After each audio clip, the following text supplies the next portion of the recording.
Halo guys, selamat lemai dan selamat petang guys, semua guys. Hari ni saya tidak kerja dan sebab semalam dah kerja 24 jam. Okay, maknanya hari ni saya off satu hari untuk biasalah kalau ada kerja satu hari dia akan ada rehat, recovery kita punya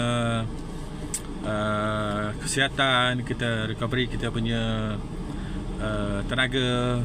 Okay, hari ni saya nak ambil wife saya balik kerja sebab saya hantar dia ke tempat kerja pagi tadi. Biasa dia bawa kereta dan saya tak bekerja hari ni. Dalam masa yang sama saya hantar dia pergi kerja ke office guys. Sebelum tu guys, saya akan pasang, kita mainkan lagu dulu sebelum kita bergerak ke tempat isteri saya bekerja. Sekejap ya, saya cari lagu Ibad dulu guys. Lagu Ibad.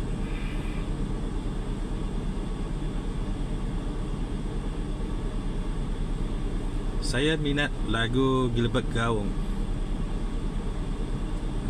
Segi hari kuliah aku minat lagu Iban Gilbert Gaung.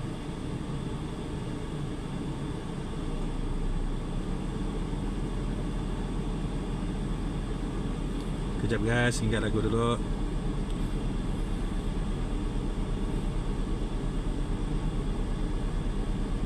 Gilbert Gaung.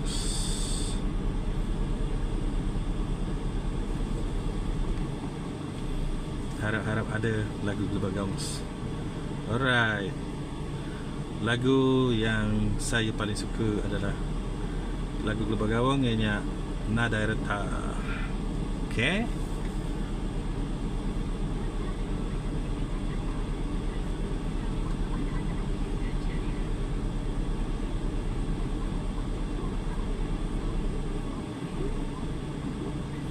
Kita layan lagu Gilbert Gaung sambil kita berjalan menuju destinasi tempat isteri saya bekerja.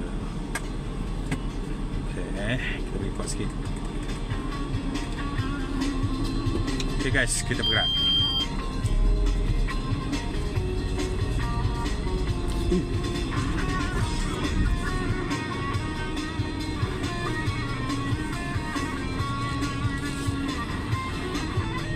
Siapa peminat lagu Gilbert Gaung? Okay, saya peminat bermula lagu Gilbert Gaung. Bukai orang mayoritas, si narai dilalai,